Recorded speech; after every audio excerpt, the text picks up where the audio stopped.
के साथ धीरेन्द्र अवस्थी और चलिए बुलेटिन की शुरुआत करते हैं। गाजियाबाद के चर्चित सूर्या चौहान हत्याकांड में पुलिस ने बड़ी कार्रवाई करते हुए मुख्य आरोपी असद को मुठभेड़ में मार गिराया। दरअसल बकरीद के दिन हुई इस हत्या के बाद से खोड़ा इलाके में भारी आक्रोश था और मुख्य आरोपी असद की गिरफ्तारी को लेकर लगातार मांग उठ रही थी। पुलिस के मुताबिक असद लंबे समय से फरार चल रहा था और उस पर 50,000 रुपए का इनाम भी घोषित किया गया था।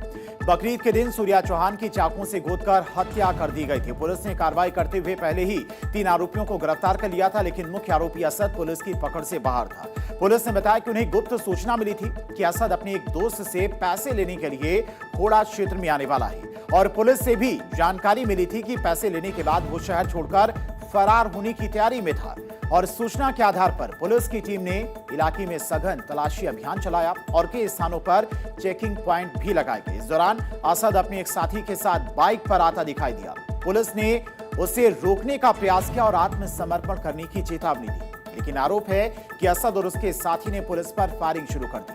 इसके बाद पुलिस की जवाबी कार्रवाई में, जिसमें असद गोली लगने से घायल हो गया, घायल असद को तत्काल अस्पताल पहुंचाया गया, जहां पर डॉक्टर्स ने उसे मृत घोषित कर दिया। मुठभेड़ के दौरान एक पुलिस कांस्टेबल भी घायल हुआ है, जिसका इलाज चल रहा है। पुलिस मामले की आगे की जांच में जुटी है और फरार अन्य आरोपियों की तलाश जारी है। युवक के द्वारा सूर्या चौहान को चाकू मार दिया गया था और जिसमें इलाज के दौरान सूर्या चौहान की मृत्यु हो गई थी।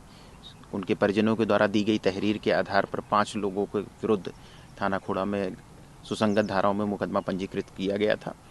असद जो इस घटनाक्रम का मुख्य आरोपी था वो फरार था और उसके ऊपर पुलिस टीम के द्वारा 50,000 रुपये पुरस्कार की घोषणा की गई थी। पुलिस टीम को यह सूचना प्राप्त हुई थी कि असद अपने कुछ साथियों से मिलने थाना खोड़ा क्षेत्र के अंतर्गत आने वाला है और वहां से उनसे कुछ पैसे लेकर के वो भागने की फिराक में था। इस सूचना के आधार पर एसीपी इंदिरापुरम के नेतृत्व में थाना खोड़ा और थाना इंदिरापुरम की पूरी टीम इस पूरे क्षेत्र में कॉम्बिंग कर रही थी और बैरियर लगाकर चेकिंग कर रही थी। इसी क्रम में असद और उसका एक साथी बाइक से यहाँ पर आते हुए दिखाई देते हैं। पुलिस टीम के द्वारा उनको रोकने का प्रयास किया जाता है और उनको चेतावनी दी जाती है, लेकिन वो रोकने के बजाय पुलिस टीम पर फायरिंग कर देते हैं। जवाबी फायरिंग में पुलिस द्वारा भी आत्मरक्षा फायरिंग की जाती है, जिसमें असद को गोली लगती है। सूर्या चौहान की हत्या के बाद से क्षेत्र में व्यापक आक्रोश देखने को मिला था। परिजनों और विभिन्न हिंदूवादी संगठनों ने आरोपियों की गिरफ्तारी और उनके खिलाफ सख्त कार्रवाई की मांग को लेकर प्रदर्शन भी किए थे। असद के एनकाउंटर के बाद सूर्या की मां सरोज ने कहा कि उनकी बेटी के साथ कई लोगों ने मिलकर वारदात को अंजाम दिया था और सभी दोषियों के खिलाफ सख्त कार्रवाई होनी चाहिए। उन्होंने शेष आरोपियों के खिलाफ भी कठोर कदम उठाने तथा उनके घरों पर बुलडोजर चलाने की मांग की है। अबे पूरा इंसाफ नहीं हुआ है।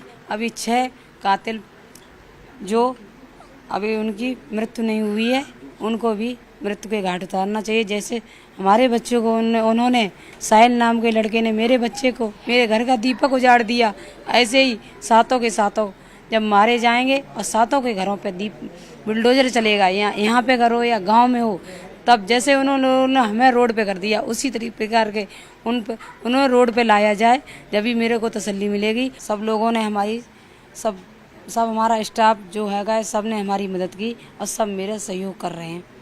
हमें उन पे पूरा भरोसा है कि वे मेरे बच्चे के कातिल को सबको हमें जरूर न्याय दिलाएंगे।